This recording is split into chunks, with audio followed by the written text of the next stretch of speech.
کیا دہشت گردی کے خلاف جنگ یہ بین الاقوامی ایجنڈا نہیں ہے؟ اس پہلو کو ہم کیوں نظر انداز کر رہے ہیں؟ 2010 سے مار کھا رہے ہیں انہی آپریشنوں کے ہاتھ سے۔ دہشت گردی کے خلاف جنگ، دہشت گردی کے خلاف جنگ۔ ملکہ برطانیہ انڈیا آتی ہے اور پارلیمنٹ اس کو کہتا ہے تم 100 سال سے ہمارے اوپر حاکم رہے ہو، تم نے ہماری سرزمین پر قبضہ کیا تھا، پہلے اپولوجائز کرو، معافی مانگو، اس کے بعد آپ ایوان میں آ سکتی ہے۔ اور اس نے معافی مانگی، لیکن جب پاکستان آئی اور پاکستان کے پارلیمنٹ میں آنے لگی تو ہمارے اسپیکر صاحب اور چیئرمین سینٹ نے کہا ہم پہلے بھی آپ کے وفادار تھے، ہم آج بھی آپ کے وفادار۔ اس نظریے کو لوگ ٹیکس دیں گے، اس کو آپ یقین نہیں رہے گے کہ آپ کی ریاست ہے، ٹیکس آپ کی فلاح و بہبود پہ خرچ ہوگا۔ جب میرا پیسہ میری فلاح و بہبود پہ خرچ نہیں ہوگا، مجھے کیا پڑی ہے کہ میں اس قسم کے ٹیکس آپ کے ظالمانہ ٹیکس ادا کرتا رہوں؟ اور اگر ٹیکس ظالمانہ ہے اور آپ مجھے امن بھی نہیں دے پا رہے، اور جب میرا سب کچھ لٹ جاتا ہے پھر آپ کو جاگ آتی ہے۔ جب چین کا ایک مہمان آتا ہے، اہم مہمان، مجھے یہ کہنے دیجئے، بڑے ادب و احترام کے ساتھ کہنا چاہتا ہوں، ہمارے پرائم منسٹر صاحب بھی، ہمارے آرمی چیف بھی چائنا گئے، وہاں انہوں نے بڑی محنت کی، لیکن سفارتی حوالے سے اگر حقیقت میں بات کی جائے، ہمارے پرائم منسٹر کامیاب ہو کر واپس نہیں آئے۔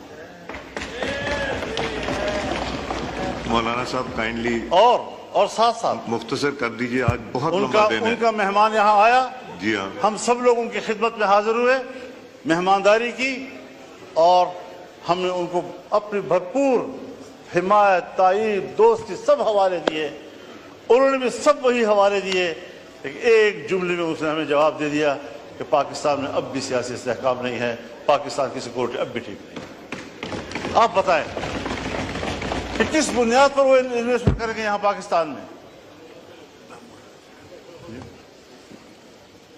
جی کائنڈلی حضرت صاحب کائنڈلی وائنڈ اپ کیجئے، تاکہ آج بہت لمبا دن ہے، رات کو 11-12 بجیں گے۔ اب یہاں پر آپ نے عزم استحکام کوئی آپریشن کے نام سے کوئی کیا چیز کر دی ہے؟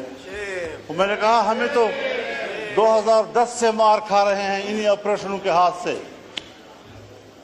دہشت گردی کے خلاف جنگ، دہشت گردی کے خلاف جنگ۔ کیا دہشت گردی کے خلاف جنگ یہ بین الاقوامی ایجنڈا نہیں ہے؟ اس پہلو کو ہم کیوں نظر انداز کر رہے ہیں؟ باجوہ صاحب نے مجھے کہا، میرے سامنے بات کی کہ میں نے باڑ لگا دیا ہے، فخر سے کہتا تھا میں نے باڑ لگا دیا ہے، کسی کا باپ بھی نہ افغانستان جا سکتا ہے نہ وہاں سے آ سکتا ہے، کوئی دہشت گرد نہیں آ سکتا۔ اب موجودہ آرمی چیف فخر سے کہتا ہے میں نے باڑ اکھاڑ کے پھینک دیا۔ اب پتہ نہیں وہ حب الوطنی ہے یا یہ حب الوطنی، وہ مسئلے کا حل تھا یا یہ مسئلے کا حل ہے؟ 50,000 سے نہیں بلکہ 25-30 ہزار لوگ یہاں سے افغانستان گئے، اور وہاں سے 40-50 ہزار اس وقت آ چکے ہیں، اور ہمارے ہاں، مجھے معاف کیجئے، بہت درد اور دکھ سے کہہ رہا ہوں، ایسا محسوس ہو رہا ہے کہ جیسے اگلے 2-4 مہینوں کے اندر ہمارے ڈیرہ اسماعیل خان، وزیرستان، دوسرا وزیرستان، لکی مروت، کرک، بنو، ان علاقوں میں امارت اسلامیہ قائم ہو جائے، اور پاکستان کی نظر نہیں آ رہی۔ مغرب ہوتی ہی تمام تھانے بند ہو جاتے ہیں، اور ان کو حکم دیا گیا ہے کہ آپ نے گشت میں باہر نہیں جانا۔ یہ ہے آپ کے ریٹ۔ جی ٹھیک ہے، کہاں کھڑے ہیں ہم لوگ؟ تو فکر بندی کی بات ہے حضرت۔ جی یہ آپریشن میں نے پہلے بھی عرض کی ہے، آج بھی کہتا ہوں، یہ عزم استحکام نہیں، یہ چین کو جواب دے رہے ہیں کہ جس عزم استحکام کی بات کی تھی آپ نے، اب ہم وہ استحکام لانا چاہتے ہیں، لیکن ہر چند کے ہے نہیں ہے، یہ استحکام عزم نہیں ہے، یہ عدم استحکام کی طرف ہم جا رہے ہیں۔ ہمیں سوچنا پڑے گا۔ میں کم از کم تضادات کا شکار نہیں ہوں، میں فکری یکسوئی کا علمبردار ہو کر آپ کے سامنے بات کر رہا ہوں کہ اس طریقے سے اگر آپ قوم کو ہانکتے رہیں گے، پاک PWD کو آپ ختم کر رہے ہیں، ہزاروں ملازمین کو آپ بے روزگار کر رہے ہیں، اتنا بڑا محکمہ جو پاکستان سے پہلے کا ہے، ان تمام محکموں کی ماں ہے، آپ نے کس سے مشورہ کیا؟ میں تو یہ دعویٰ بھی کرتا ہوں کہ یہ جو عزم استحکام پالیسی آپ لا رہے ہیں، اسٹیبلشمنٹ کا بھی آپس میں مشورہ نہیں ہے. ان کی بھی کچھ لوگ کچھ کہہ رہے ہیں تو دوسرے لوگ کچھ کہہ رہے ہیں. باہر آپ کچھ بیان دے رہے ہیں، پرائم منسٹر ہاؤس کا بیان کچھ آ رہا ہے اس کے بارے میں. یہ چیزیں سیدھی کرنی ہوں گی، اس پر مشاورت کرنی ہوگی، یکسوئی پیدا کرنی ہوگی. بہت ہم پٹ چکے ہیں. ایک زمانہ تھا میرے گھر کے، میرے گاؤں کے قریب سے بھی یہ نہیں گزرے تھے، آج میرے گلی کی دیوار کے ساتھ گزر رہے ہیں اور وہاں کھڑے ہوتے ہیں. ہم کہاں کھڑے ہیں؟ ریاست نے ہمیں کہاں کھڑا کر دیا ہے؟ کیا ہم ایک شہری کی حیثیت سے ریاست پر کوئی حق نہیں رکھتے؟ تو اس ساری صورتحال میں دیکھیں، آپ کی جمہوریت اپنا مقدمہ ہار چکی ہے، پارلیمان اپنا مقدمہ ہار چکے ہیں.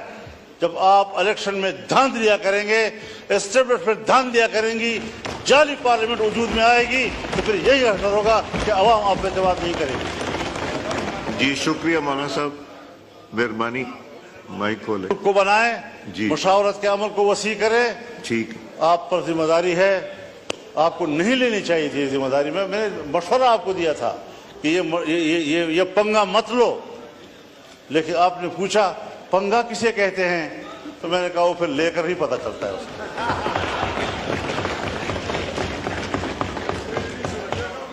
جی جی شکریہ مولانا صاحب.